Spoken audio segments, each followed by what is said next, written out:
किसने लिखा है?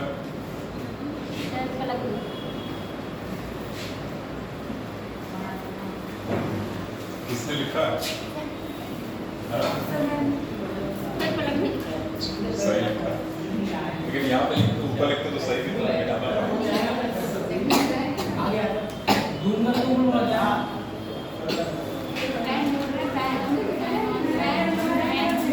पहले क्या हो उठा रखा है।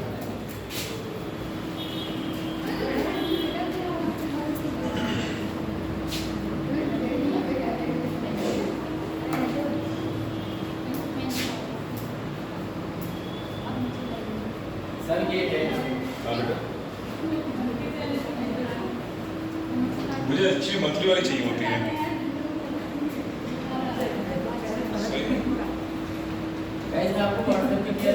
हाँ देख लिया सही है।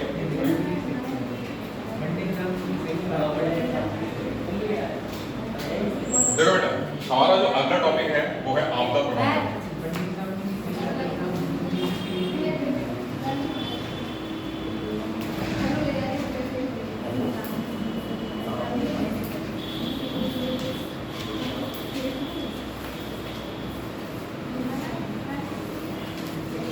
आपदा प्रबंधन, और इसी को लिखते हैं डिजास्टर मैनेजमेंट।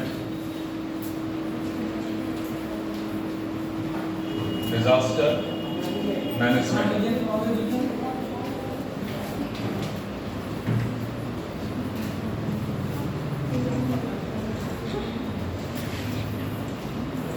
आपदा प्रबंधन या डिजास्टर मैनेजमेंट।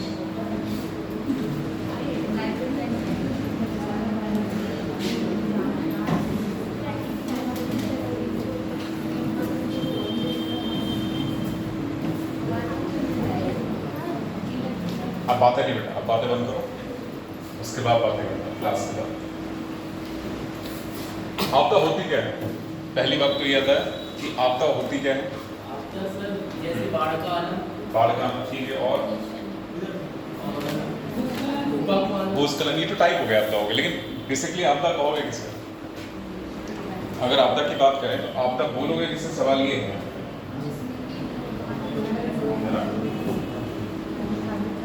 आपदा किसे कहेंगे? सवाल ये है।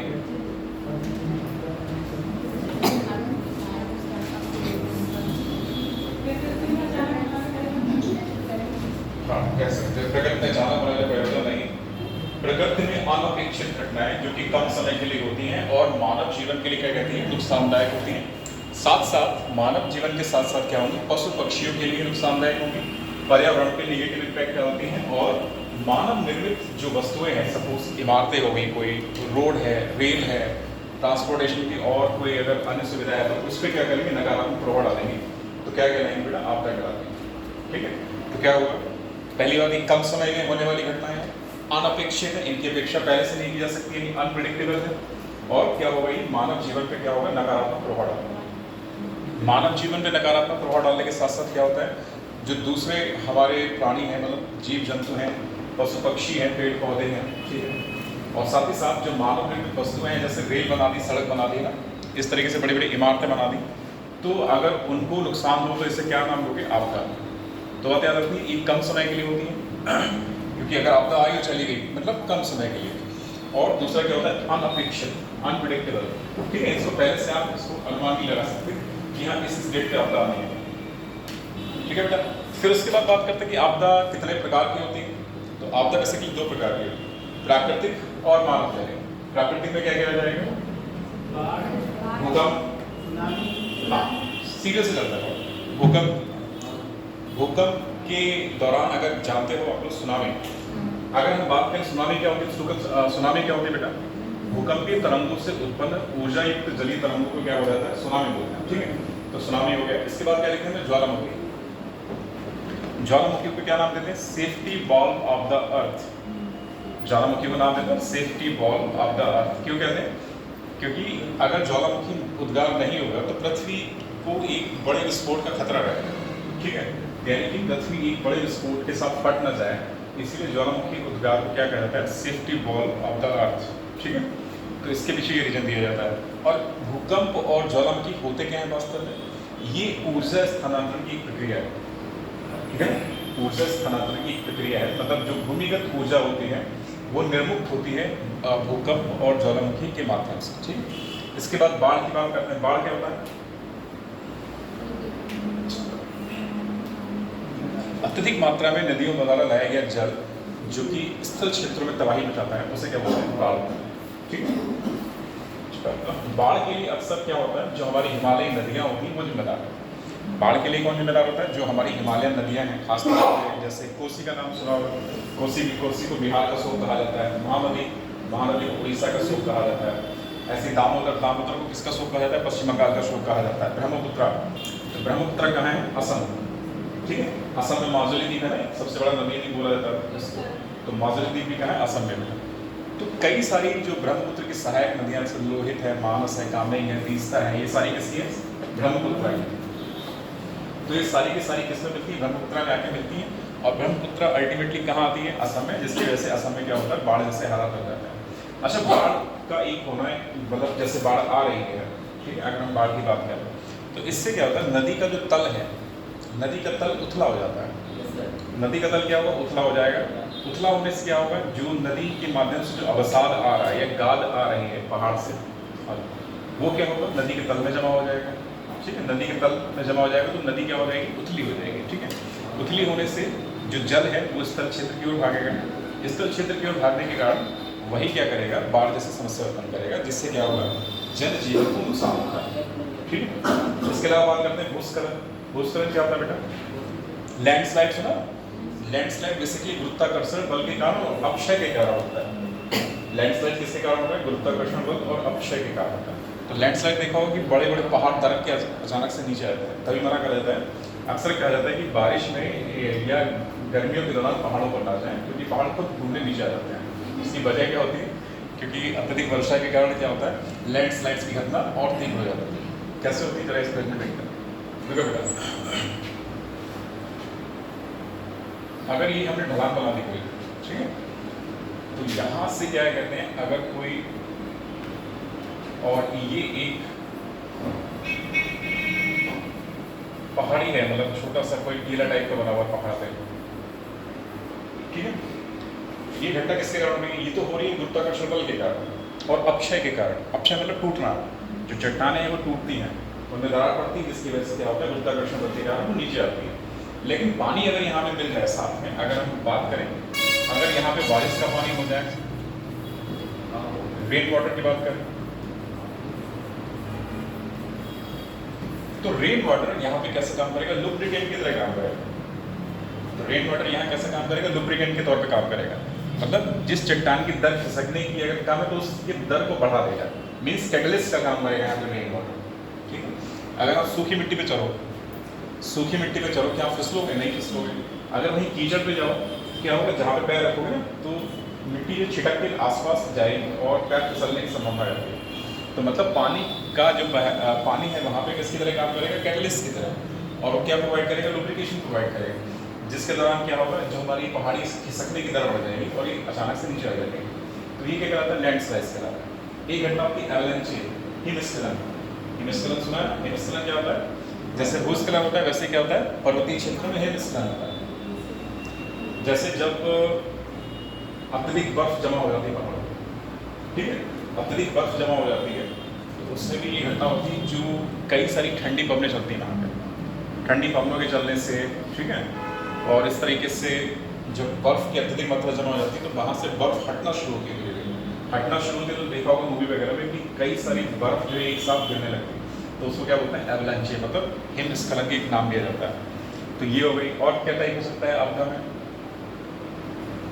बाढ़ हो गया, हिमस्खलन हो गया, भूस्खलन हो गया, भूकंप हो गया, ज्वालामुखी हो गया, सुनामी हो गया। इसके अलावा और क्या हो सकता है, चक्रवात, साइक्लोन्स, ठीक है। तो साइक्लोन्स बेसिकली कहाँ आते हैं, साइक्लोन्स कहाँ आएंगे, जो हमारा पूर्वी तट है खास तौर से, तो पूर्वी तट पर साइक्लोन्स ज़्यादा आते हैं अपेक्षाकृत पश्चिमी तट। तो पश्चिमी तट की अपेक्षा साइक्लोन्स कहाँ ज़्यादा आएंगे? पूर्वी तट पर। ठीक है, ऐसा क्यों हो जाता है? क्योंकि समुद्र का पानी अत्यधिक गर्म होता है, गर्म होने के कारण हवा के ऊपर होता है।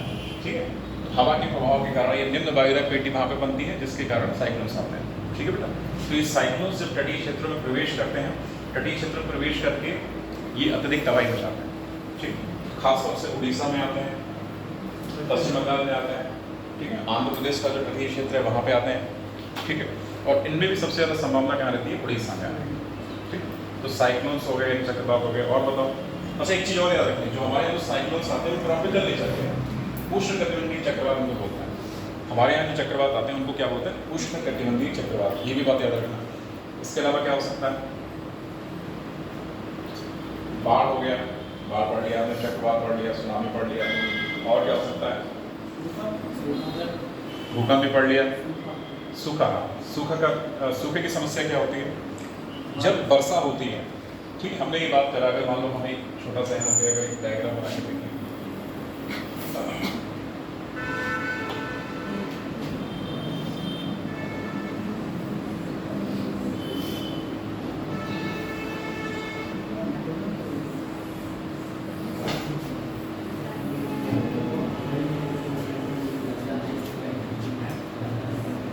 ठीक है, ये क्या बेटा? हमारा पश्चिमी घाट है।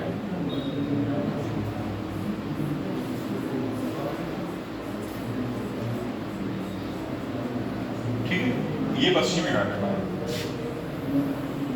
और ये क्या है? हमारा हिमालयन रीजन है। ठीक, ये है हमारा पश्चिमी घाट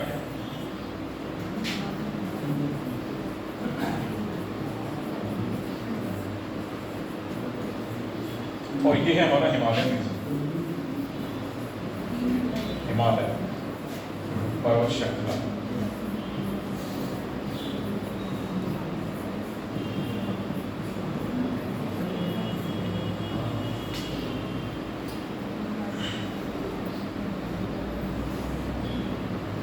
और यहाँ पे होता है अरावली। अरावली पता है ये कहाँ होगा? राजस्थान में, जिसकी सर्वोच्च चोटी क्या होती है? गुरु शिखर। ठीक है, तो ये अरावली है।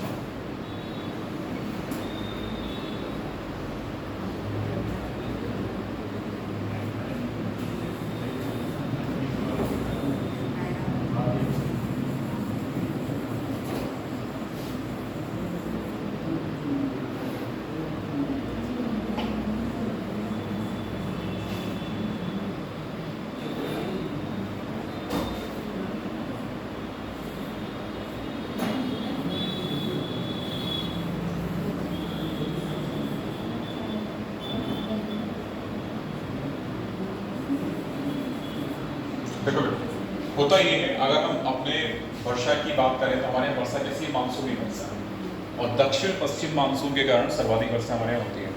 तो पहली वर्षा की विशेषता क्या है? मानसूनी है। ठीक है, दूसरा क्या है? दक्षिण पश्चिम मानसून के कारण वर्षा होती है। आपने सुना होगा कि दक्षिण पश्चिम से मानसून उठता है, उसकी दो शाखाएं होती है बेटा। ठीक है, दो शाखाएं होती है, एक को नाम देते हैं अरब सागर शाखा और दूसरे को क्या नाम देंगे? बंगाल की खाड़ी। तो यहाँ से जो उठती है इसको नाम देते हैं अरब सागर।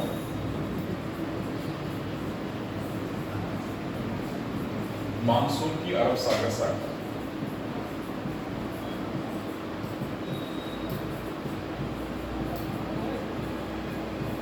ठीक है, और ये क्या नाम देंगे? बंगाल की खाड़ी शाखा, यानी मानसून की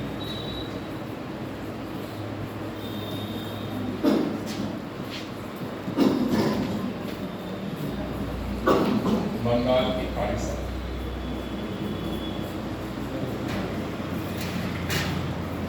ठीक है, तो ये शाखाएं कुछ नहीं, बस स्थलों में जा रही है, उसके हिसाब से हमने नाम दे दिया कि एक बंगाल की खाड़ी की तरफ जा रही है और दूसरा कहाँ आ रही है? अरब सागर की तरफ आ रही है। ठीक, इसलिए नाम दे दिया बे ऑफ बंगाल ब्रांच और अरब सागर ब्रांच। ठीक है, तो बेसिकली हमारा क्या है? दक्षिण पश्चिम मानसूनी है जो दो शाखाओं में विभाजित हो रहा है। देखो बेटा, ये यहाँ जैसे ही इस तरीके से ऊपर उठी है, यहाँ क्या है? ये पश्चिमी घाट की चोटियां हैं।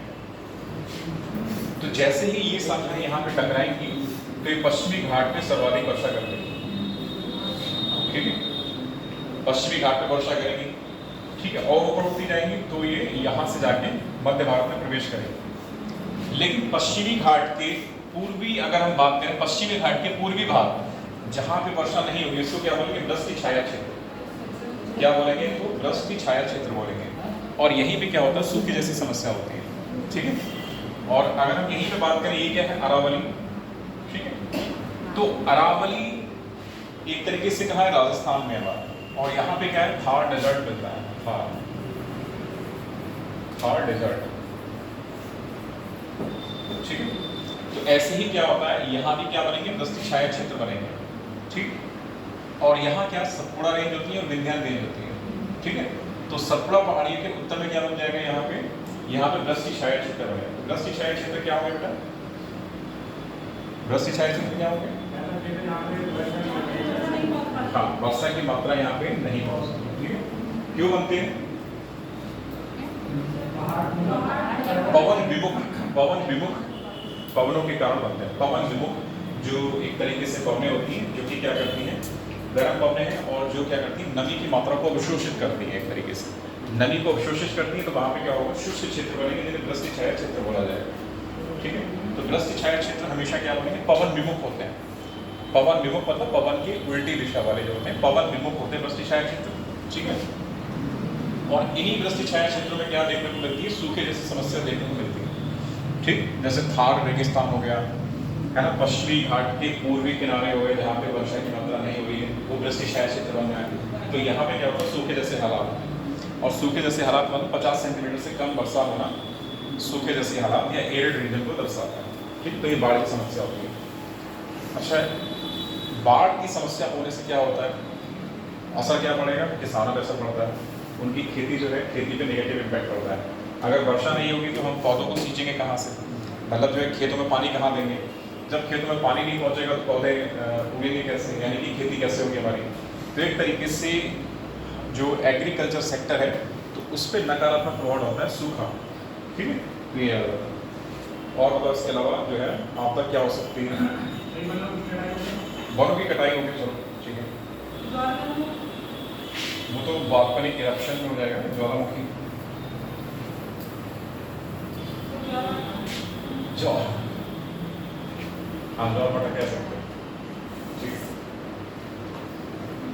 तो ये हमारी जो मेन आपदा है। अच्छा, मानव जनित आपदा में क्या होगा? जरा एक मिनट इसको भी बताओ। मानव जनित अगर आपदा की बात करें तो इसमें क्या होगा? रासायनिक आपदा। पहली बात क्या रखेंगे यहाँ पे? रासायनिक आपदा। फॉर एग्जाम्पल भोपाल गैस त्रासदी, वो क्या एक तरीके की रासायनिक आपदा है। तो इसमें से एक गैस का रिसाव हुआ था, उसको नाम दिया गया मिथाइल आइसोसाइनेट, ठीक। तो इसके रिसाव से क्या होगा? जो भोपाल में एक तरीके से हमारा जो जनमानस है वो काफी हद तक प्रभावित हुआ, ठीक है। तो ये क्या नाम दिया जाएगा इसको? रासायनिक आपदा। अगर अब अगली आपदा की बात करें जो मानव जनित है, उसको क्या नाम दोगे? परमाणु आपदा। अगली अगर मानव जनित आपदा की बात करें तो वो क्या हो जाएगी? परमाणु आपदा, ठीक है। तो परमाणु आपदा का एक उदाहरण आपको पता होगा, एक तो 3 माइल आइलैंड की घटना पड़ी थी, हमने कहा थी यूएसए में। दूसरी घटना हुई थी रूस के चेर्नोबिल में, ठीक है ना।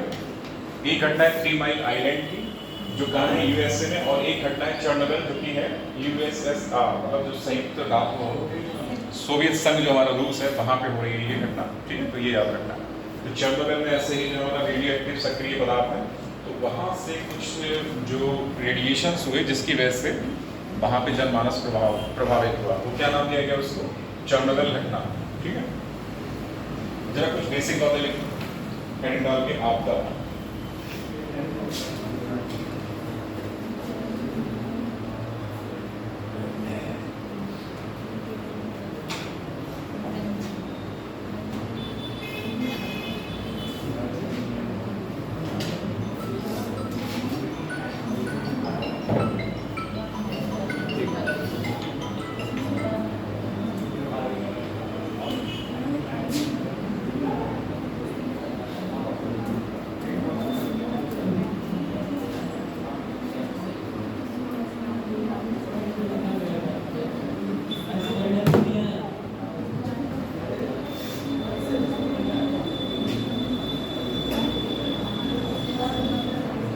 चलो रिक्वेस्ट है, आपदा शब्द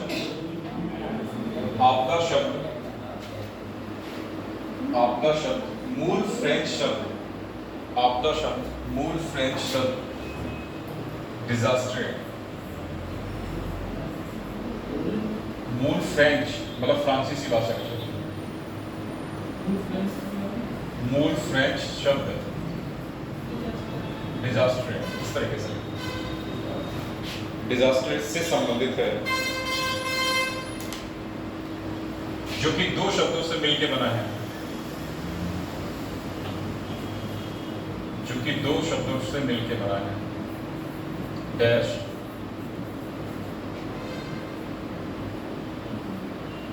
पहला शब्द है डैश, डैश,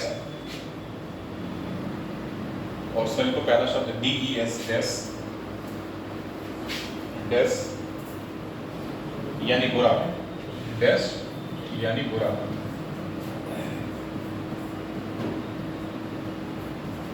और दूसरा शब्द एस्ट्रे यानी स्टार,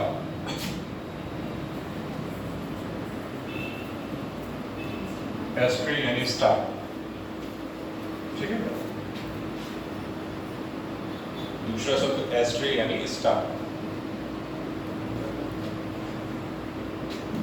तो एक तरीके से डिजास्टर शब्द कहाँ से आया है? फ्रेंच भाषा के डिजास्टर शब्द से आया है, जिसमें डेस का अर्थ क्या होगा? बुरा, और एस्ट्रे का अर्थ क्या हो जाएगा? स्टार, ठीक है। तो ये दोनों बातें लिख लेना है, डेस और एस्ट्रे, फुल स्टॉप के बाद। प्राचीन समय में आपदाओं का कारण, प्राचीन समय में आपदाओं का कारण प्रतिकूल ग्रहों को माना जाता था। प्राचीन समय में आपदाओं का कारण प्रतिकूल ग्रहों को माना जाता था। कहते नहीं था कि तुम्हारे ग्रह खराब चल रहे, इस तरीके से ना, तो किसी दशा और ग्रह के नाम से उसको कोरिलेट करके बता दिया जाता है, वही है। प्राचीन समय में आपदाओं का कारण प्रतिकूल ग्रहों को माना जाता था। आज के समय में आपदा का सामान्यतः प्रयोग, आज के समय में आपदा का सामान्यतः प्रयोग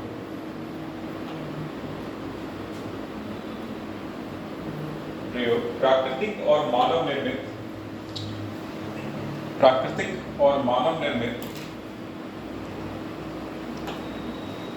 उन विषम घटनाओं के संदर्भ में किया जाता है। प्राकृतिक और मानव निर्मित उन विषम घटनाओं के संदर्भ में किया जाता है जो किसी क्षेत्र में मानव निर्मित उन विषम घटनाओं के संबंध में किया जाता है जो किसी क्षेत्र में अत्यधिक कष्ट पैदा करती हैं, जो किसी क्षेत्र में अत्यधिक कष्ट पैदा करती हैं, तथा जिनका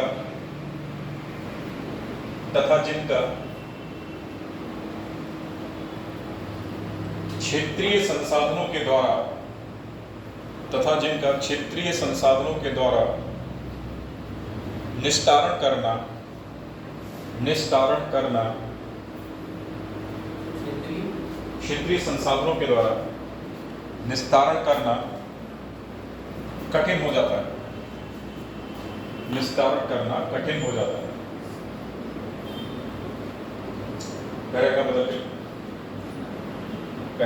के राष्ट्रीय आपदा प्रबंधन अधिनियम 2005, राष्ट्रीय आपदा प्रबंधन अधिनियम 2005 के अनुसार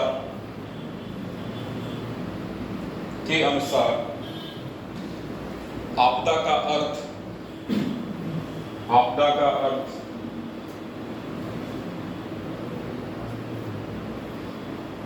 किसी क्षेत्र में मानव निर्मित, आपदा का अर्थ किसी क्षेत्र में मानव निर्मित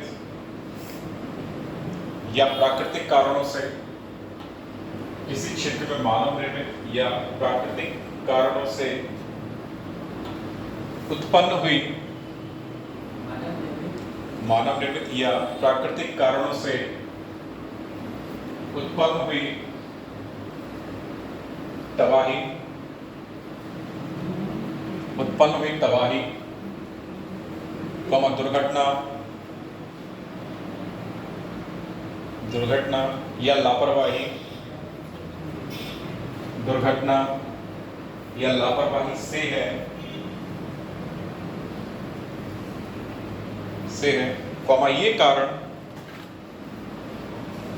ये कारण मानव जीवन की हानि से संबंधित, ये कारण मानव जीवन की हानि से संबंधित नुकसान, मानव जीवन की हानि से संबंधित नुकसान, पर्यावरण, पर्यावरण और प्राकृतिक नुकसान को जन्म देते हैं, और प्राकृतिक नुकसान को जन्म देते हैं।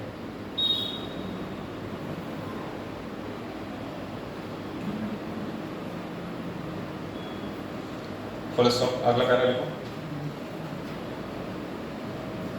अगला पैरा। अंतरराष्ट्रीय रेड क्रॉस सोसाइटी, अंतरराष्ट्रीय रेड क्रॉस सोसाइटी तथा रेड क्रिसेंट, तथा रेड क्रिसेंट, तथा रेड क्रिसेंट में, तथा रेड क्रिसेंट में आपदा की और बृहद परिभाषा दी गई है, आपदा की और बृहद परिभाषा दी गई है।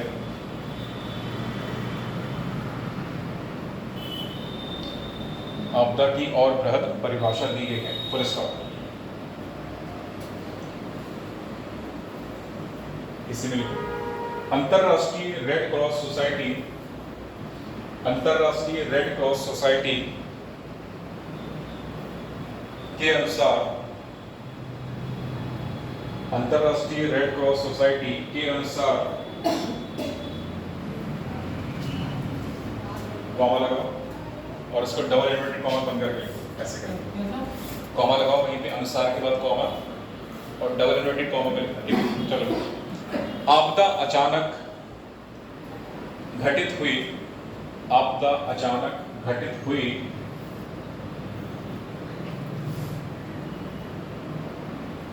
एक ऐसी घटना है, आपदा अचानक घटित हुई एक ऐसी घटना है जो गंभीर तौर पर,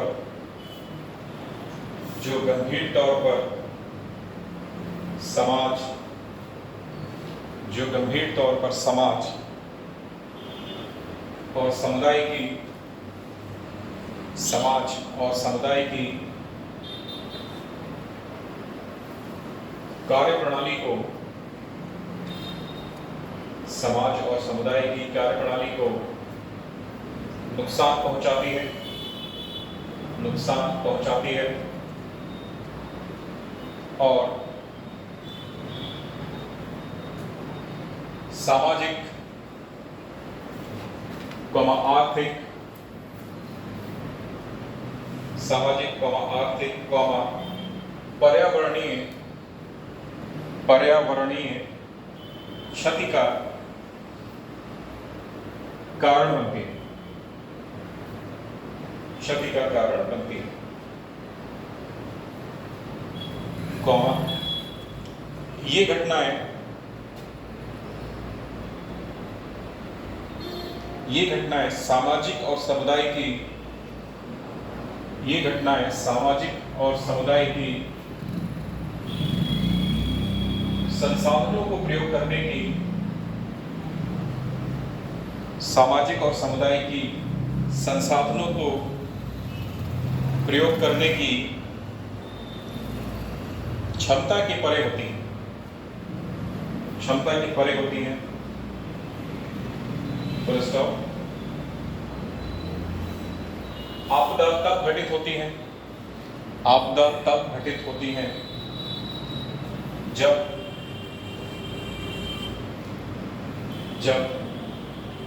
विपदा आपदा तब घटित होती है जब विपदा संवेदनशील लोगों को जब विपदा संवेदनशील लोगों को प्रभावित करती है। जब विपदा संवेदनशील लोगों को प्रभावित करती है। फुल स्टॉप और इन्वर्टेड कॉमा बंद कर देता हूं। जब विपदा संवेदनशील लोगों को प्रभावित करती है। फुल स्टॉप और जो डबल इन्वर्टेड कॉमा बंद कर दो। तो ये परिभाषा किसके द्वारा दी गई है? अंतरराष्ट्रीय रेड क्रॉस सोसाइटी के द्वारा, ठीक है। और एक वो भी याद रखना है जो राष्ट्रीय आपदा प्रबंधन अधिनियम 2005 के द्वारा दी गई। दो परिभाषाएं काफी हैं। पैराग्राफ बदल के आपदाएं सामाजिक कार्यप्रणाली पर एक आपदाएं सामाजिक कार्यप्रणाली पर एक गंभीर अवरोध है। आपदाएं सामाजिक कार्यप्रणाली पर एक गंभीर अवरोध है, कॉमा जिससे मानवीय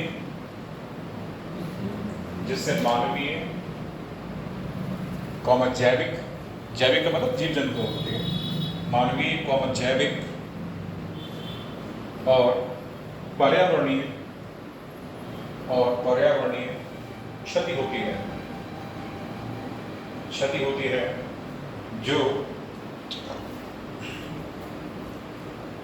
जो आगे चलकर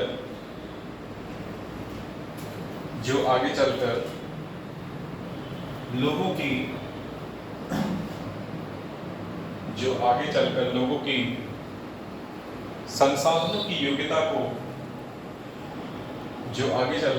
की संसाधनों की योग्यता को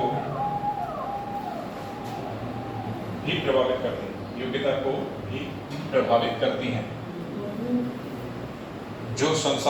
जो आगे चलकर लोगों की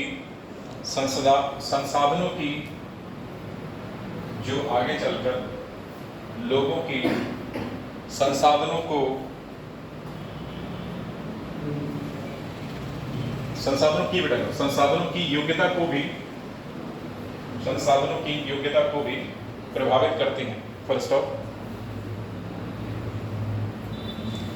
इसमें नीचे दिए गए कुछ प्रभाव आपदाओं से संबंधित हैं। डैश नंबर करके लिखो।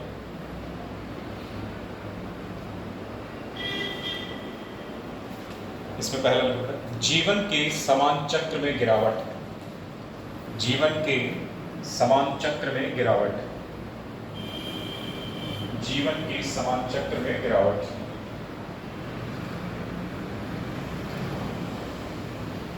नंबर 2 जान एवं माल की क्षति।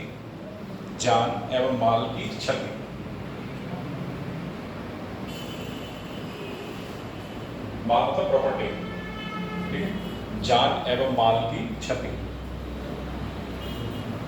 अगला पॉइंट आर्थिक एवं सामाजिक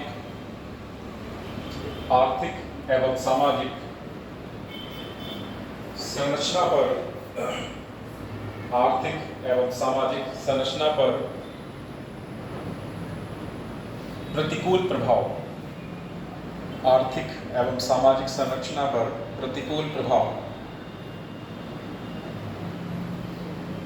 अगला पॉइंट सामाजिक आवश्यकताओं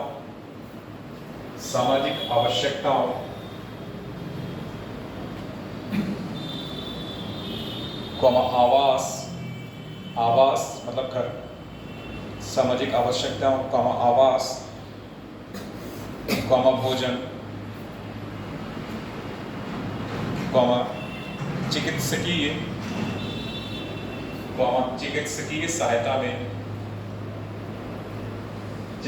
सहायता में विघटन। अगला पॉइंट आजीविका की हानि। आजीविका मतलब जो आपका कमाई का साधन है, ठीक है। आजीविका की हानि।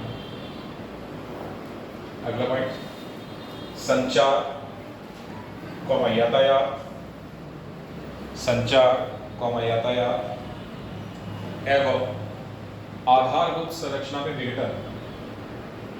संचार कौमा यातायात एवं आधारभूत संरचना में विघटन। अगला पॉइंट, कानून व्यवस्था की समस्याएं। कानून व्यवस्था की समस्याएं। अगला पॉइंट, महामारी का भय। महामारी का भय।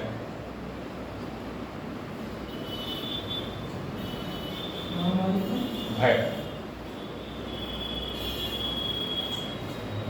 इतना लिखने के बाद पहला का मतलब उसका लिखो। नकारात्मक प्रभाव। हाँ नहीं है। नकारात्मक प्रभाव। नकारात्मक प्रभाव सकारात्मक प्रभावों के। नकारात्मक प्रभाव सकारात्मक प्रभावों के विकास और वृद्धि। सकारात्मक प्रभावों के विकास और वृद्धि के लिए रास्ता खोलते हैं। के लिए रास्ता खोलते हैं। ठीक है बेटा। जैसे कि नीचे दर्शाया गया है। जैसा कि नीचे दर्शाया गया है। तो आप लोग एक तरफ लिखना।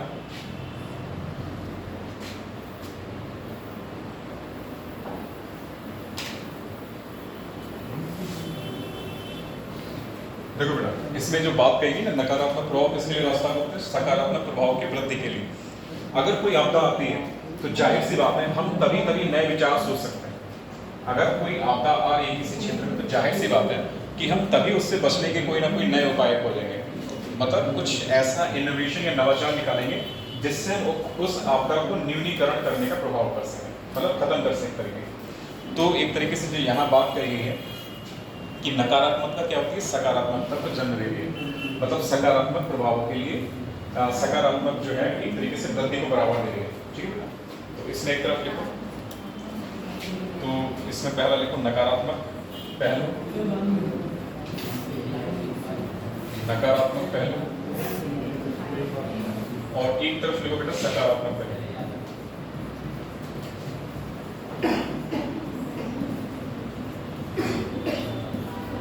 ठीक है।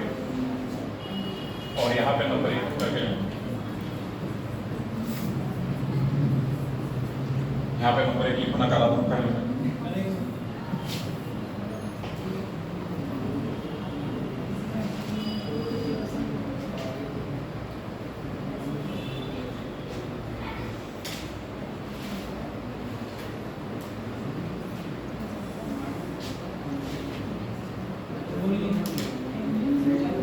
इसमें पहला लिखो बेटा क्षति।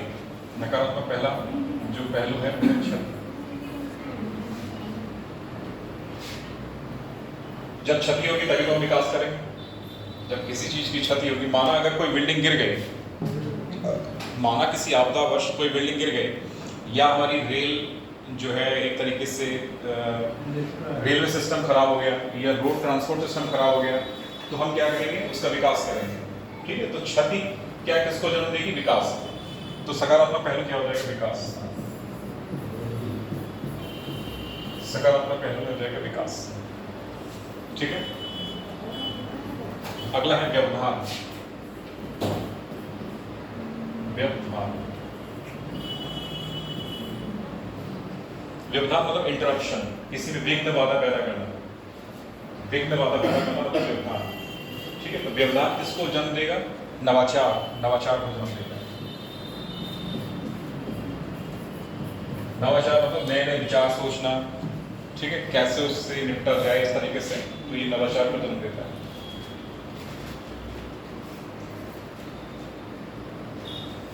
अगर क्षति की तीव्रता ज्यादा हो, मतलब तीव्र हो जाता, तो क्या हो जाएगा उससे? सहभाजन, शेयरिंग। तीव्रता किसको जन्म देती है? सहभाजन। सहभाजन। और इसको इंग्लिश में लिख लेना शेयरिंग कहते हैं इसको। शेयरिंग। जाहिर सी बात है आपदा के समय क्या होता है, हम लोग मिलजुल कर काम करते हैं, अपने संसाधनों को बांटते हैं, जुटाते हैं, इस तरीके से वो क्या कहलाता है, शेयरिंग कहलाता है। ठीक है। अगला है यहाँ पे प्रतिगामी या प्रतिरोधी। प्रतिगामी या प्रतिरोधी। आपदा के दौरान जो प्रभाव पड़ेंगे मानव जीवन पे वो कैसे होंगे, प्रतिरोधी या प्रतिगामी प्रकार के। ठीक है। आपदा के दौरान जो मानव जीवन पे साथ साथ दूसरे जीव जंतु हैं उन पे जो प्रभाव पड़ेंगे वो क्या होंगे, प्रतिगामी या प्रतिरोधी प्रभाव होंगे। तो इन्हीं के नाम लिख दिया हमने, प्रतिरोधी। और ये किसको बढ़ावा देंगे, जागरूकता। सकारात्मकता इसमें क्या मिलेगी, जागरूकता। तो यहाँ लिखो अवेयरनेस या जागरूकता। जागरूकता, जागरूकता।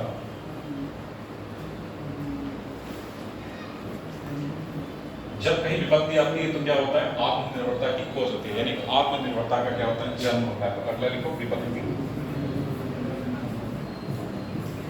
विपत्ति का मतलब किससे हो जाएगा, सकारात्मकता से, मतलब आत्मनिर्भरता। आत्मनिर्भरता। ठीक है बेटा।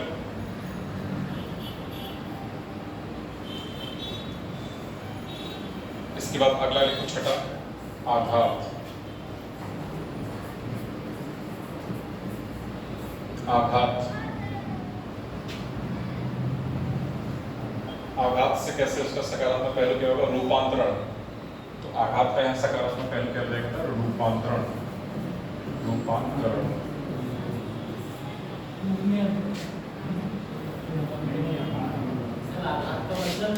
आघात ट्रॉमा मतलब एक तरीके से किसी, जैसे किसी को मानसिक आघात पहुंचना, ट्रॉमा होना, ठीक है, तो उससे उबर कर सामने आना, मतलब उसको रूपांतरित करना। उसका सकारात्मक पहलू क्या हो जाएगा, रूपांतरण। आघात जैसे मानसिक आघात एक तरीके से सुना होगा ना, तो मानसिक आघात मतलब मेंटल ट्रॉमा। किसी को मानसिक रूप से क्षति पहुंचना क्या नाम दे दिया उसको, मानसिक आघात। उससे उबर के आना मतलब रूपांतरण की संज्ञा दे देगी उसको। ठीक।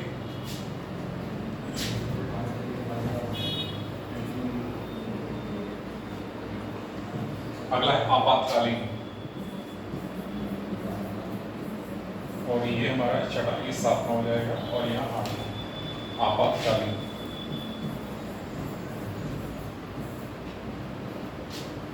और आपातकालीन को यहाँ पे शिक्षा से कोरिलेट किया जाएगा। शिक्षा।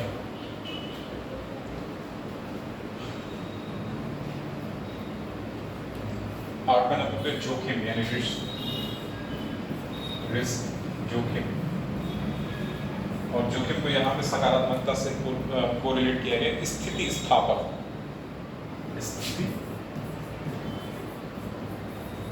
स्थिति स्थापक। और इसके लिए इंग्लिश का शब्द है वो है रेजिलिएंट।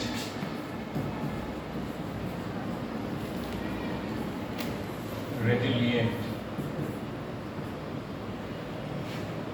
रेजिलिएंट।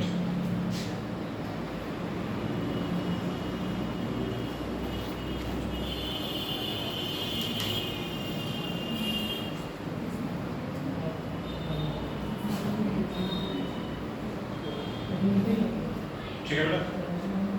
तो एक तरीके से ये दर्शा रहा है कि हम नकारात्मकता में सकारात्मकता कैसे खोजें। ठीक है बेटा।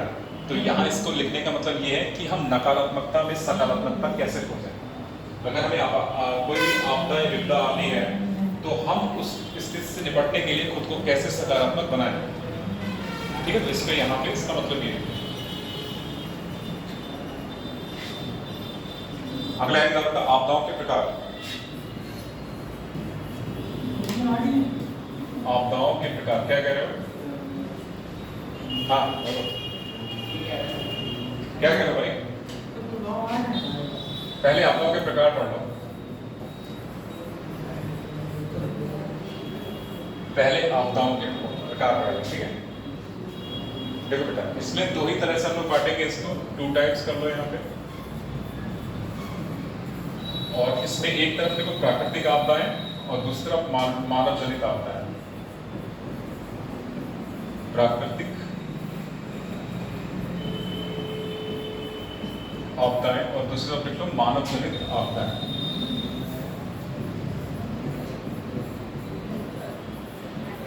मानव जनित आपदाएं। बेटा पहले मानव जनित में लिख लो क्योंकि दो ही हैं। पहला लिखो रासायनिक आपदाएं, रासायनिक आपदाएं, और इसमें उदाहरण करके लिख देना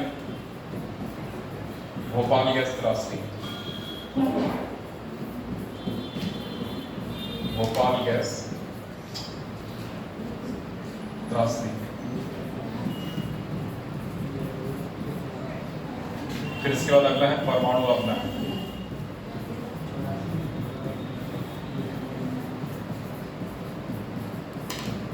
और इसमें उदाहरण इसका यहां लिख रहा हूं। उदाहरण में पहला लिखो एक तो 3 माइल आइलैंड, 3 माइल आइलैंड। ये घटना कहाँ हुई थी? यूएसए में। अगला है इसी में चेरनोबिल,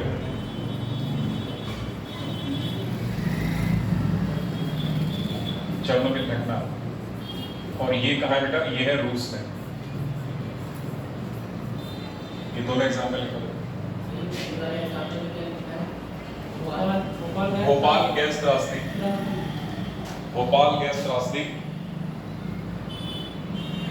रासायनिक आपदा में उदाहरण लिख दिया हमने भोपाल गैस त्रासदी का। ठीक है, इसके अलावा भी हो सकती है, जैसे समुद्र में देखा होगा बड़े बड़े कंटेनर जाते हैं ना ऑयल के।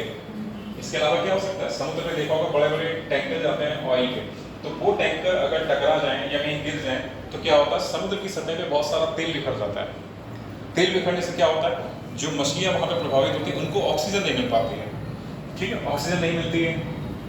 ठीक है, और जो दूसरे जीव जंतु होते हैं उनको भी ऑक्सीजन नहीं मिलती है, तो वो क्या होता है? इससे उनकी डेथ होना शुरू हो जाता है। तो ऑयल स्पिलेज कहते हैं उसे, ऑयल स्पिलेज मतलब ऑयल का बिखरना समुद्र की सतह पर। तो ये भी एक घटना रासायनिक आपदा में ही आएगी। जो बड़े बड़े टैंकर के माध्यम से तेलों का एक तरीके से इंपोर्ट एक्सपोर्ट होता है ना समुद्र में, अगर वो टैंकर गिर जाते हैं तो ऑयल स्पिल्स की घटना कहलाती है। ऑयल स्पिल बोलते हैं उससे, मतलब तेल का बिखरना, ऑयल स्पिल। तो ये भी क्या है? रासायनिक आपदा ही है। हाँ, पाइपलाइन से रिसाव होना ये भी है रासायनिक आपदा। रासायनिक आपदा। फिर उसमें दूसरा है परमाणु आपदा। तो परमाणु आपदा का पहला उदाहरण 3 माइल आइलैंड जो कि यूएसए में है। फिर है एक चेरनोबिल घटना जो कहाँ हुई? रूस में। ठीक, अब ये तो हमारा मानव चलित हो गया। अब प्राकृतिक आपदा को डिटेल में देखते हैं।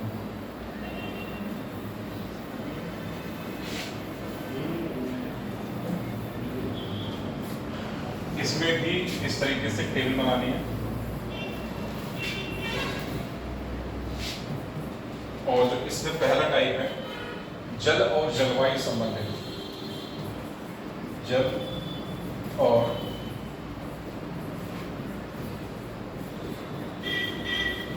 जलवायु संबंधित। ठीक है बेटा।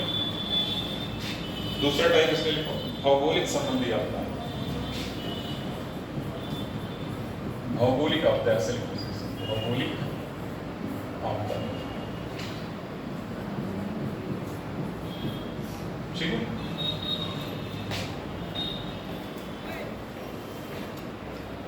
फिर एक इसमें टाइप कर दो जैविक आपदा।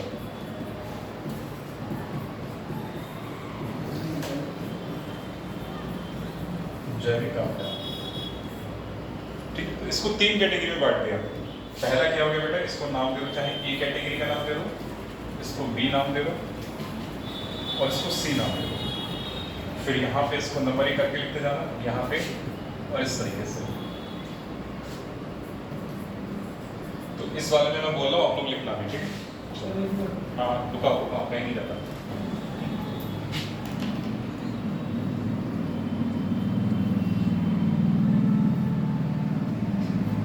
ठीक है, बनाओ फटाफट।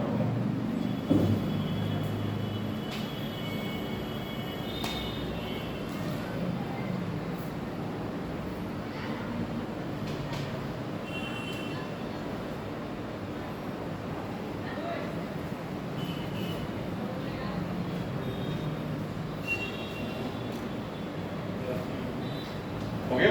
बोले? देखो बेटा, जल और जलवायु संबंधित आपदा में इसमें पहली आपदा लिखोगे बाढ़।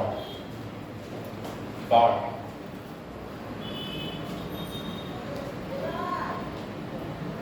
नंबर 2 बिल्कुल चक्रवात। बाढ़ नंबर 2 बिल्कुल चक्रवात। इंग्लिश में चाहो लिखते जाओ, बाढ़ को क्या कहते हैं? फ्लड।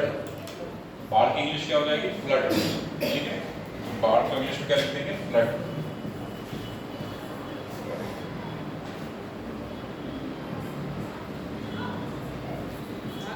और चक्रवात को लिखते हैं साइक्लोन्स। साइक्लोन्स, चक्रवात को क्या बोलेंगे बेटा? साइक्लोन्स। अगला लिखो ओलावृष्टि। ओलावृष्टि, ओलावृष्टि मतलब हेल स्टॉर्म बोलते हैं ना इसको, ओला पड़ने, ओला पड़ना होता है ओलावृष्टि। अगला लिखो बादल का फटना। बादल का फटना। अच्छा, बादल का फटने की जो समस्या है आमतौर पर पर्वतीय क्षेत्र में देखने को मिलती है। बादल का जो फटने की घटना है कहाँ मिलेगी? आमतौर पर पर्वतीय क्षेत्रों में। क्यों? क्योंकि पहाड़ी के बीच बादल फंस जाता है, फंसने की वजह से वो निकल नहीं पाएगा, यानी चारों तरफ जा नहीं पाएगा कहीं भी। तो जहां जिस पहाड़ी से टकराएगा, मतलब चारों तरफ मान लो ये कोई पहाड़ी हो गई इस तरीके से ना, और इसके चारों बीच अगर यहाँ पे कोई बादल फंस गया तो ना तो इधर जा पाएगा, ना इधर जा पाएगा, ना इसके पीछे की तरफ मतलब, और ना इस तरफ। तो जहां जहां उस चारों तरफ पहाड़ी से टकराएगा वहीं भी वर्षा करेगा और लगातार वर्षा करेगा। ठीक है, 100 एक तरीके से mm से वर्षा, यानी 100 मिलीमीटर वर्षा 1 घंटे में अगर हो जा रही है तो उसको क्या बोलते हैं? बादल का फटना नाम दे देते हैं। ठीक है, चलो अगला लिखो ऊष्म लहर। ऊष्म लहर, ऊष्म लहर को इंग्लिश में लिखोगे हीट वेव। हीट वेव, ऊष्म लहर, हीट वेव। ऊष्म लहर मतलब हो गया हमें हीट वेव।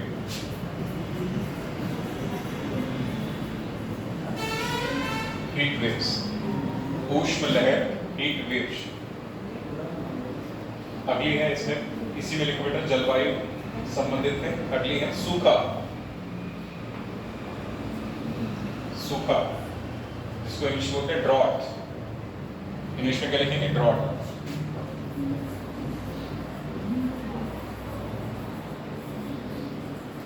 ड्रॉट्स।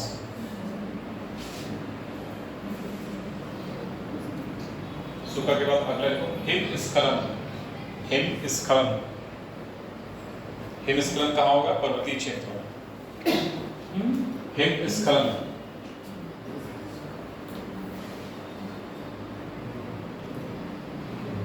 हिमस्खलन। इसी में अगला लिखो भूस्खलन। भूस्खलन। अगला लिखो गर्जन एवं आकाशीय बिजली। गर्जन, देखा होगा कि काफी गरज और चमक के साथ जब वर्षा हो ना तो उसको बोलते हैं गर्जन और आकाशीय बिजली।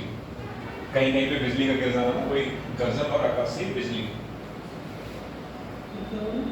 गर्जन और आकाशीय बिजली यानी thunder and lightning. Thunder and lightning, गर्जन और आकाशीय बिजली। अगला लिखो इसमें सुनामी। सुनामी,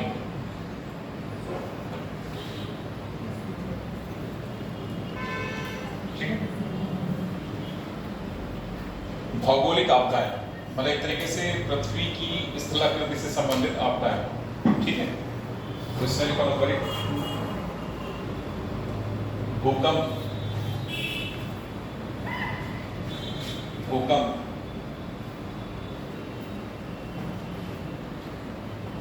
ज्वालामुखी। भूकंप, ज्वालामुखी। अगला देखो बांध का टूटना। बांध, बांध का टूटना। बांध का टूटना।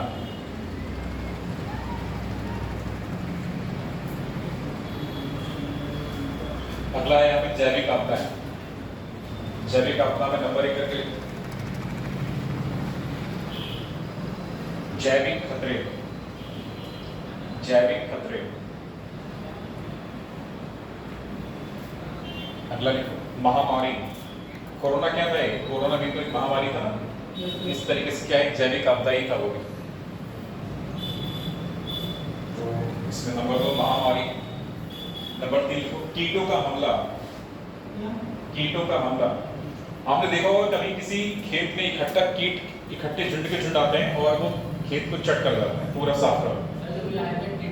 हाँ वही टिड्डी अटैक, जो भी टिड्डा है टिड्डी को रहा ठीक है। तो देखा होगा वो अक्सर किसी खेत में आए, खेत के मतलब एक बड़े से एक क्षेत्र में आए और उन्होंने पूरी फसल को तबाह कर दिया। वो क्या है? कीटों का हमला। ठीक है, तो यही है। अगला है कीटों का हमला।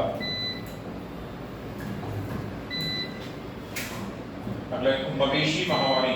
मवेशी मतलब जानवर, जो पालतू जानवर है ना वो मवेशी। मवेशी महामारी, मवेशी महामारी।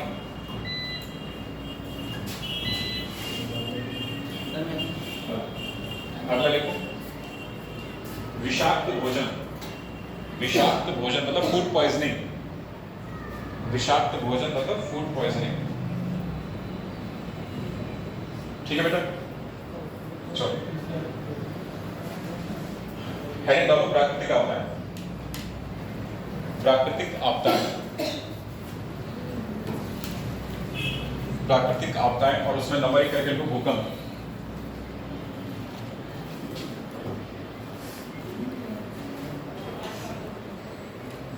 देखो बेटा, भूकंप वास्तव में क्या है? एक ऊर्जा स्थानांतरण की प्रक्रिया है। पहली बात, भूकंप वास्तव में क्या है? एक ऊर्जा स्थानांतरण की प्रक्रिया। अभी लिखना नहीं, समझो के बच्चा। तो भूकंप क्या है? ऊर्जा स्थानांतरण की प्रक्रिया है जो कि प्लेटों के सहारे घटित होती है। जो हमारी प्लेटें हैं टेक्टोनिक प्लेट्स, उन प्लेटों के सहारे घटित होती है भूकंपीय घटनाएं। और खासतौर से अगर भारत की बात करें तो भारत में कहाँ कहाँ होती है? जितना भी हमारा पर्वतीय क्षेत्र है, जितना भी पर्वतीय क्षेत्र है, यानी उत्तर से लेकर नॉर्थ ईस्ट तक में खासतौर पर भूकंपीय घटनाएं देखने को मिलती हैं। उत्तर से लेकर जो हमारा नॉर्थ ईस्ट तक का जो भाग है, यहाँ पर क्या होती है? भूकंपीय घटनाएं देखने को मिलती हैं। देखो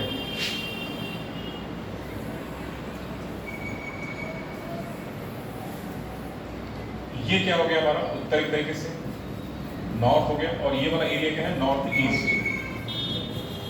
तो उत्तर से लेके उत्तर पूरब में जो भी क्षेत्र आ रहा है हिमालय का, इस पूरे क्षेत्र में क्या होगा? भूकंपीय घटनाएं देखने को मिलेंगी। ठीक है बेटा, तो उत्तर से यानी उत्तर में क्या है? हिमालय। ठीक है, उत्तर में हिमालय, और साइड में आओगे यहाँ से तो भी क्या है? हिमालय पर्वत श्रृंखला। ठीक है, नीचे आओगे नॉर्थ ईस्ट में आ जाओगे जहाँ पे 7 सिस्टर्स बोला जाता है, ये 7 स्टेट्स को कहा जाता है। तो ये सारी 7 स्टेट्स आ जाएंगी यहाँ पे। इनमें क्या होगा? भूकंपीय घटनाएं देखने को मिलेंगी। तो भूकंपीय घटनाएं अधिकांशतः कहाँ होगी? प्लेटों के सहारे होगी। ठीक है, और होती क्या है वास्तव में?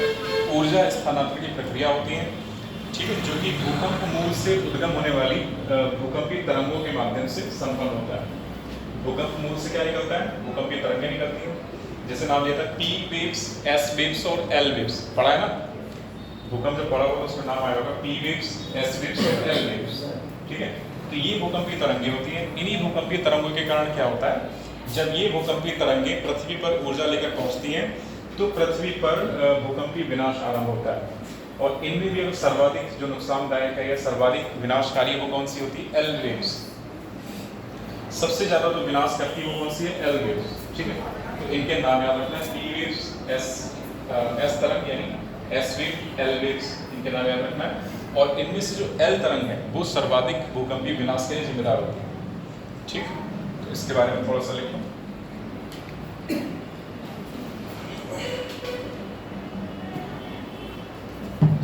पृथ्वी के आंतरिक सतह में, पृथ्वी के आंतरिक सतह में संरचनात्मक विकृति के कारण, पृथ्वी के आंतरिक सतह में, पृथ्वी के आंतरिक सतह में संरचनात्मक विकृति के कारण,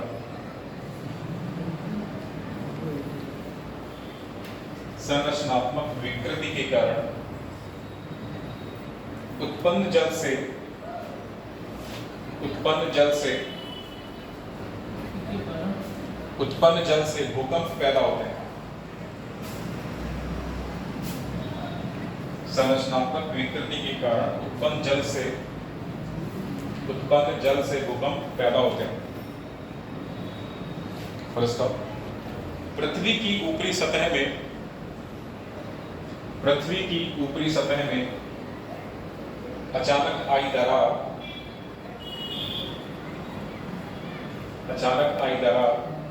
जमीन में कंपन पैदा करती है और इस कंपन से आई दरार जमीन में कंपन पैदा करती है और इस कंपन से इमारतें गिर जाती हैं और इस कंपन से इमारतें गिर जाती हैं और जनधन को काफी नुकसान होता है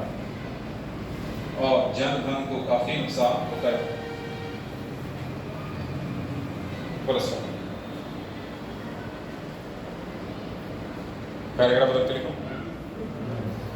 पैराग्राफ बदलो। पृथ्वी की टूटी हुई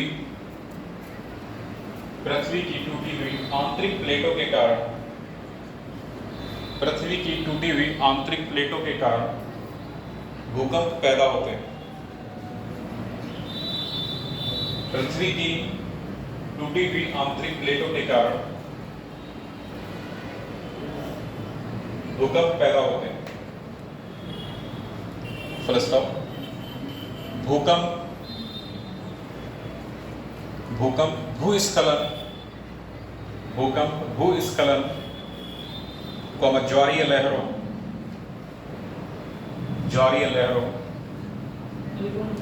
भूकंप भूस्खलन ज्वारीय लहरों और सुनामी को जन्म देते हैं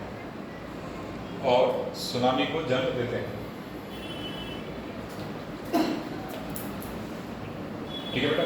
तो भूस्खलन हो रहा है और सुनामी आ रही है, किसके कारण हो रहा है? भूकंप के कारण हो रहा है। ठीक, इसलिए भूकंप का मापन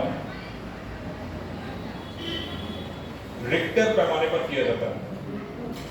रिक्टर भूकंप का मापन रिक्टर पैमाने पर किया जाता है।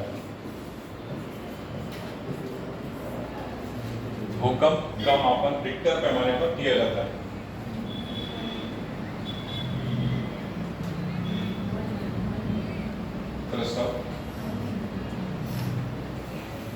यदि भूकंप का मुख्य केंद्र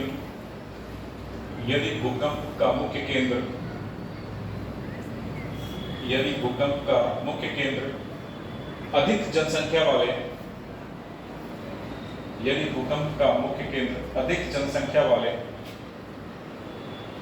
क्षेत्रों में होता है, तो ये बड़ी संख्या में मौतों का कारण बनता है।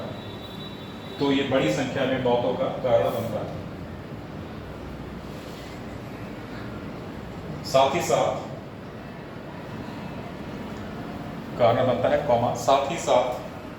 भवनों और इमारतों का भी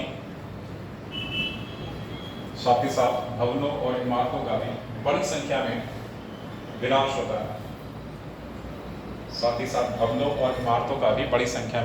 होता है।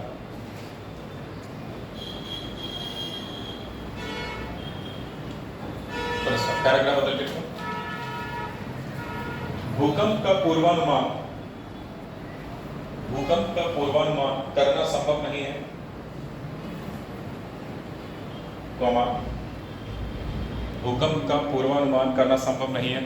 ये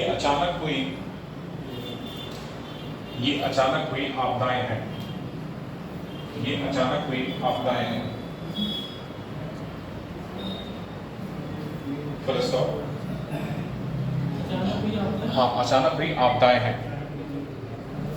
इसमें भौतिक लक्षणों और पूर्ववर्ती घटनाओं के कारण भौतिक लक्षणों और पूर्ववर्ती घटनाओं के कारण भूकंप बाहुल्य क्षेत्रों की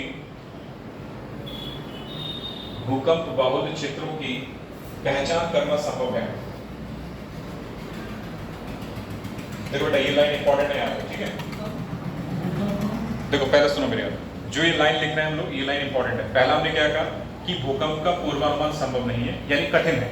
लेकिन क्या कहा गया है कि एक तरीके से जो पूर्व में घटनाएं हो रही हैं या जो भौतिक लक्षण, उनके कारण भूकंप का पूर्वानुमान एक तरीके से लगाया जा सकता है, ठीक है। तो हमने ये लिखा।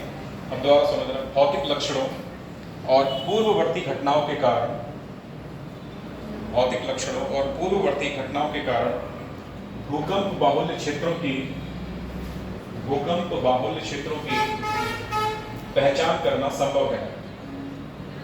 भूकंप बाहुल्य क्षेत्रों की पहचान करना संभव है, ठीक है।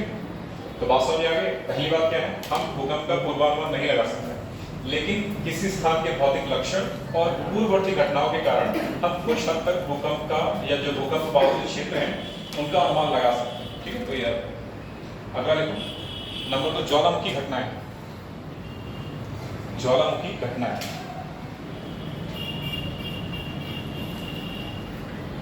ज्वालामुखी क्या होता है जरा बताओ। ज्वालामुखी क्या होता है?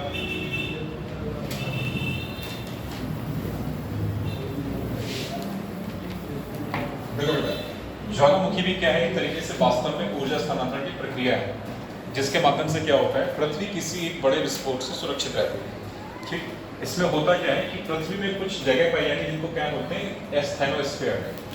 एक जगह है पृथ्वी के आंतरिक भागों में पाई जाती है, एस्थेनोस्फीयर।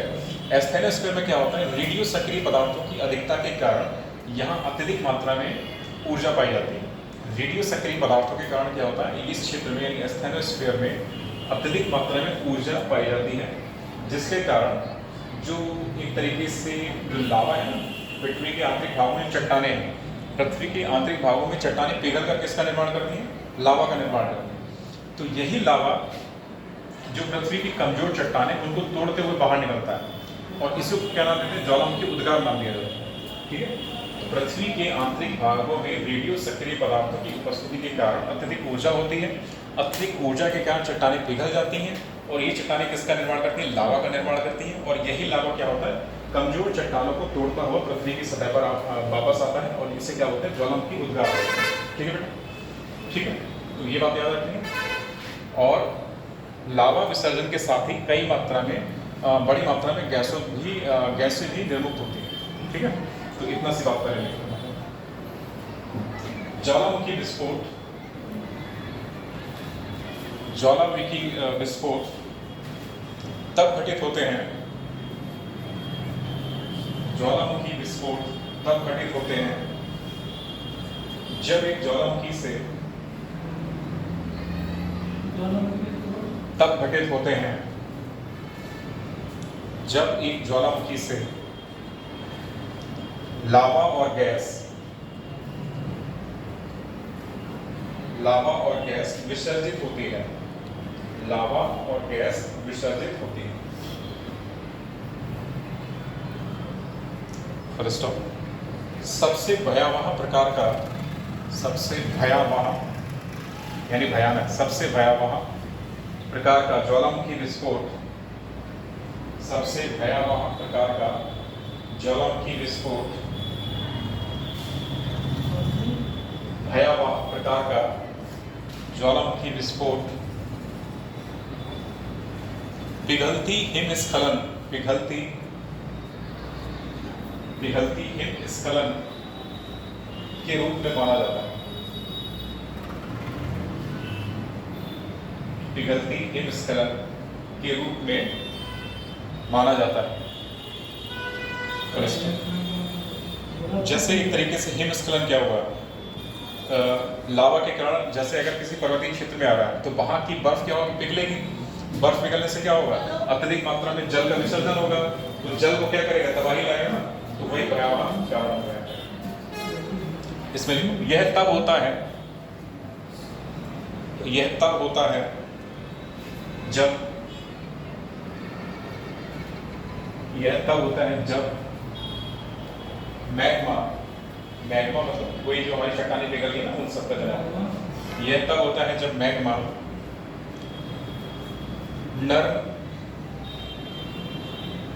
नर्म पायरोक्लास्टिक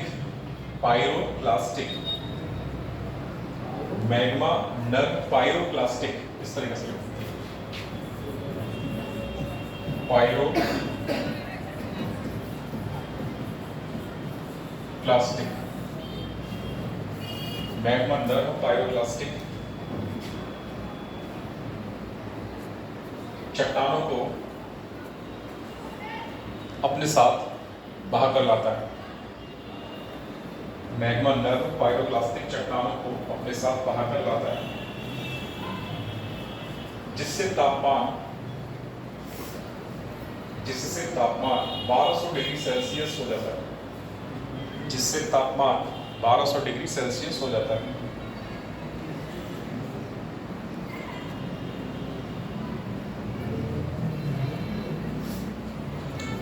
पैराग्राफ बदल के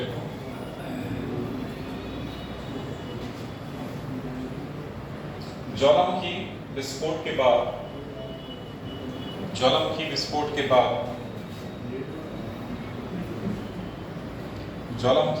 के बाद पायरोक्लास्टिक प्रवाह, ये वाला था पायरोक्लास्टिक प्रवाह। ज्वालामुखी विस्फोट के बाद पायरोक्लास्टिक प्रवाह रॉक के चट्टानों के टुकड़ों रॉक के टुकड़ों से बनता है, रॉक के टुकड़ों से बनता है, और इनका लावा कभी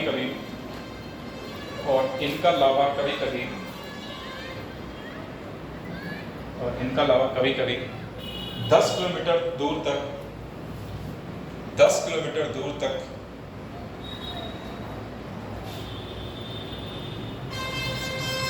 और कभी कभी 90 किलोमीटर दूर तक 10 किलोमीटर दूर तक और कभी कभी 90 किलोमीटर दूर तक फैलता है।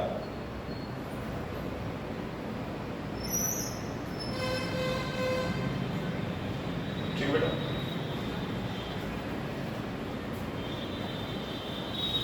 पैराग्राफ बदल करिए। ज्वालामुखी उद्गार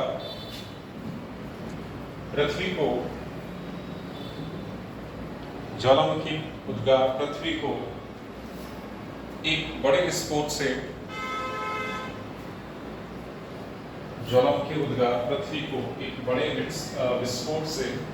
सुरक्षा प्रदान करते हैं,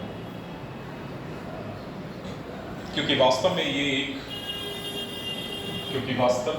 एक ऊर्जा स्थानांतरण की प्रक्रिया है। सुरक्षा प्रदान करते हैं क्योंकि वास्तव में ये एक ऊर्जा स्थानांतरण की प्रक्रिया है, जिसके माध्यम से पृथ्वी के आंतरिक भाग में विद्यमान ऊर्जा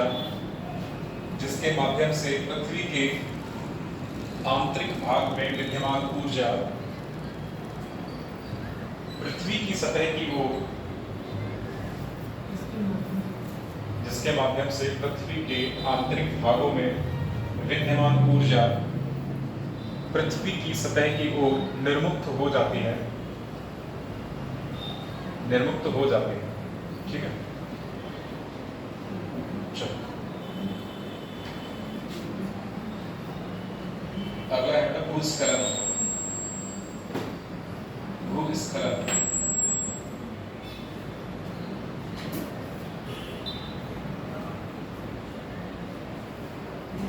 भूस्खलन क्या होता है बताओ लोग?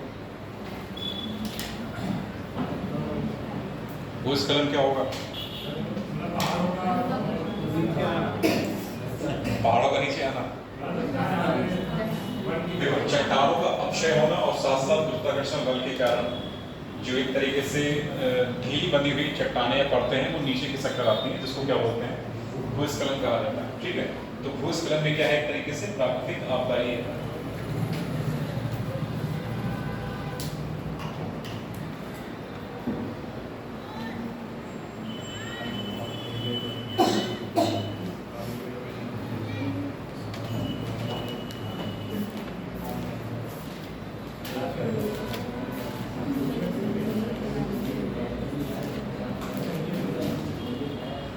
इसमें लिखो बेटा भूस्खलन आपदा में, भूस्खलन आपदा में लिखो चट्टानों, चट्टानों कौम मिट्टी, चट्टानों कौम मिट्टी अथवा मलबे के ढेर, अथवा मलबे के ढेर जो स्वयं अपने भार के जोर से, जो स्वयं अपने भार के जोर से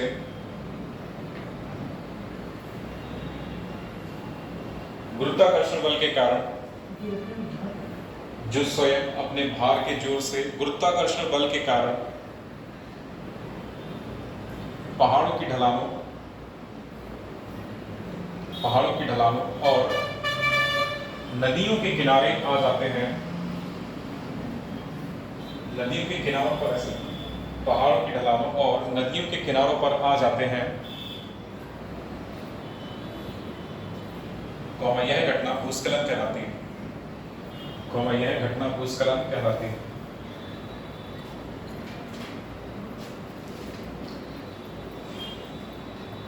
इसमें छोटा सा आइडिया बना लो, भूस्खलन के कारण, भूस्खलन के कारण, हाँ कारण, भूस्खलन के कारण। इसमें यद्यपि भूस्खलन धीरे धीरे होता है,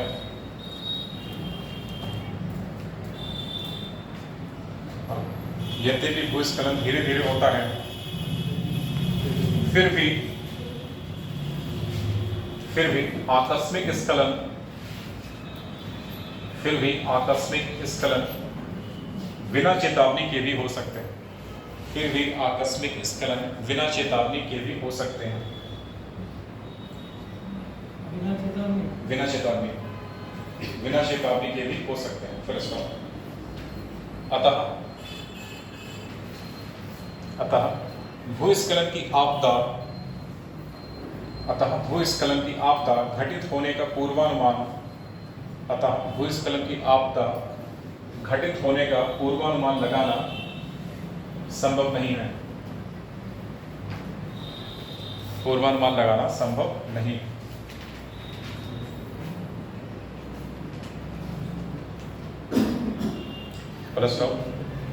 भूस्खलन के लिए प्रमुखतया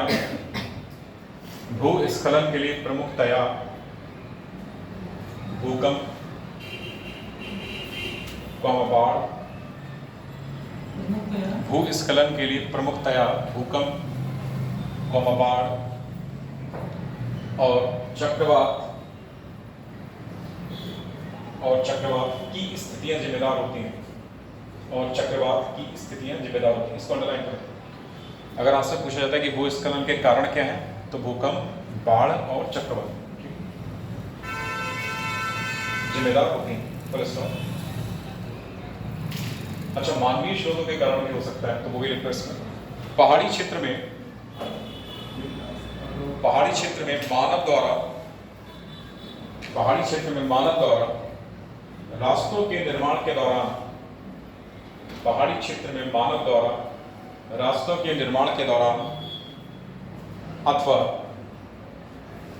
अथवा कृषि के लिए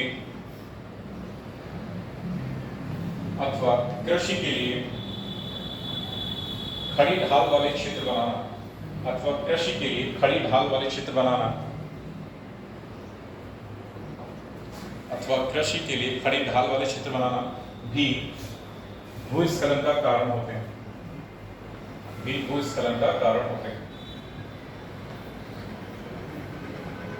पैराग्राफ बदल के लिखते हैं। पर्वतीय क्षेत्रों में जब भूकंप के तीव्र झटके आते हैं,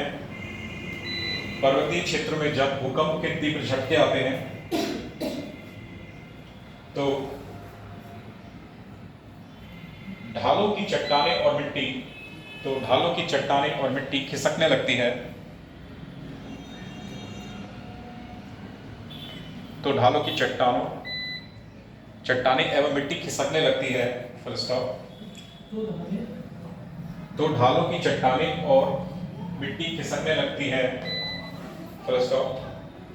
यह अत्यधिक खतरनाक होती है, यह अत्यधिक खतरनाक होती है।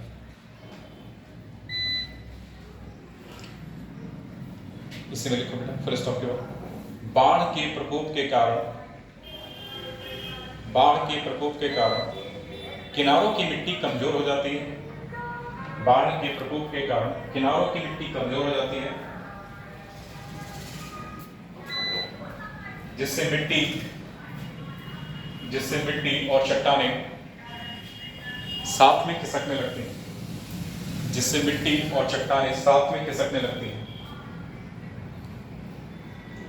Full stop.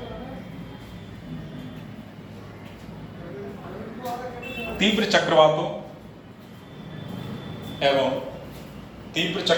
एवं झंझावात का आना, झंझावात मतलब तूफान, एक तरीके से बिजली कड़कना, गर्जन के साथ वर्षा होना, ये बात है। तीव्र चक्रवातों और झंझावात का आना भी भूस्खलन को जन्म देता है। तीव्र चक्रवातों और झंझावात का आना भी भूस्खलन को जन्म देता है।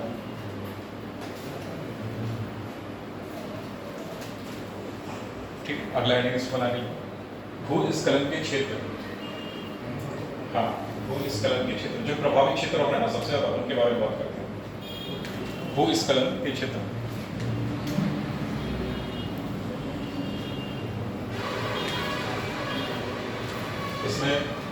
इसमें नंबर ए करके लिखो, नंबर ए करके। अत्यधिक प्रवणता वाले क्षेत्र, अत्यधिक प्रवणता वाले क्षेत्र,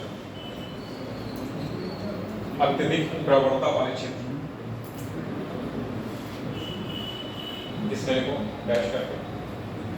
अस्थिर हिमालय की पर्वत श्रृंखलाएं, अस्थिर, ठीक है, अस्थिर, तो अस्थिर हिमालय की पर्वत श्रृंखलाएं, अंडमान एंड निकोबार,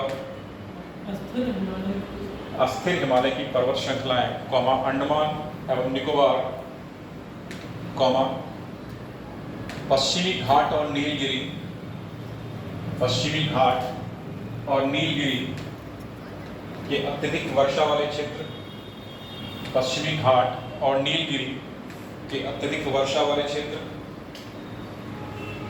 उत्तर पूर्वी क्षेत्र, इत्यादि। देखो बेटा, इसको अगर एग्जाम में पूछा जाएगा बेटी, तो इसमें क्या करोगे हम लोग, एक छोटा सा मैप बनाओगे। वहाँ पे लिखते समय क्या करोगे, अगर मान लो यही पूछा जाए कि प्रभावित क्षेत्र कौन कौन से हैं, तो उसको दर्शाने का सबसे अच्छा तरीका क्या होगा, वहाँ पे एक मैप बनाओगे। मैप में जो मेजर एरिया, हमने माना कि छोटा सा एक मैप बना है कुछ इस तरीके से,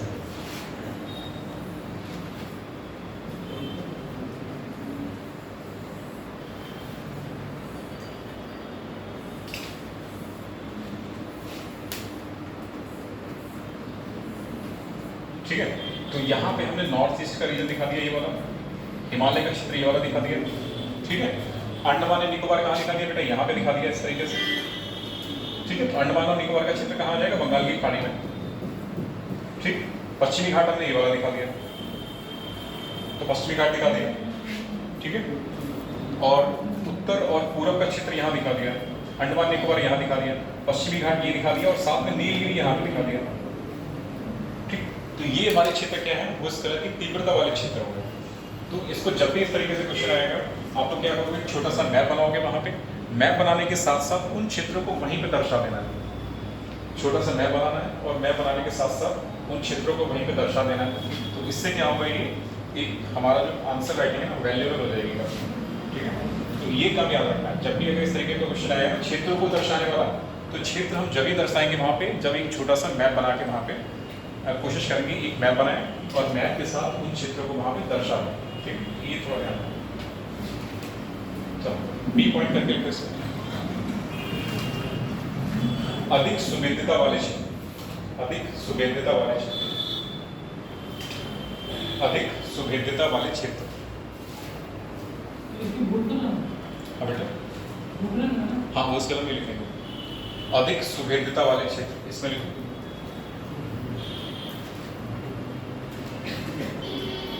हिमालय क्षेत्र के सारे राज्य, हिमालय क्षेत्र के सारे राज्य और उत्तर पूर्वी भाग ब्रैकेट में लिखो असम को छोड़कर, और उत्तर पूर्वी भाग ब्रैकेट में असम को छोड़कर इस क्षेत्र में शामिल हैं,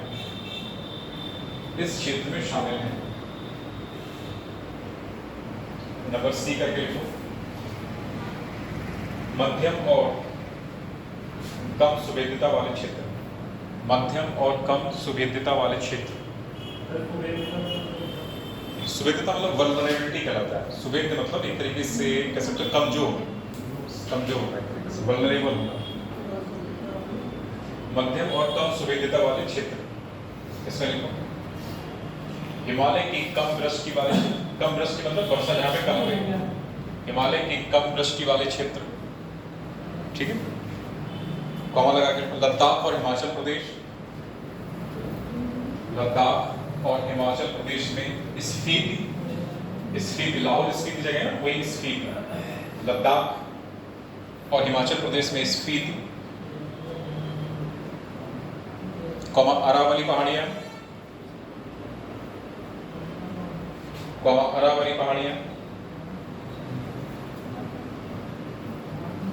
कॉमा झारखंड, उड़ीसा, छत्तीसगढ़, मध्य प्रदेश, महाराष्ट्र, आंध्र प्रदेश, गोवा, और केरल में खदानें,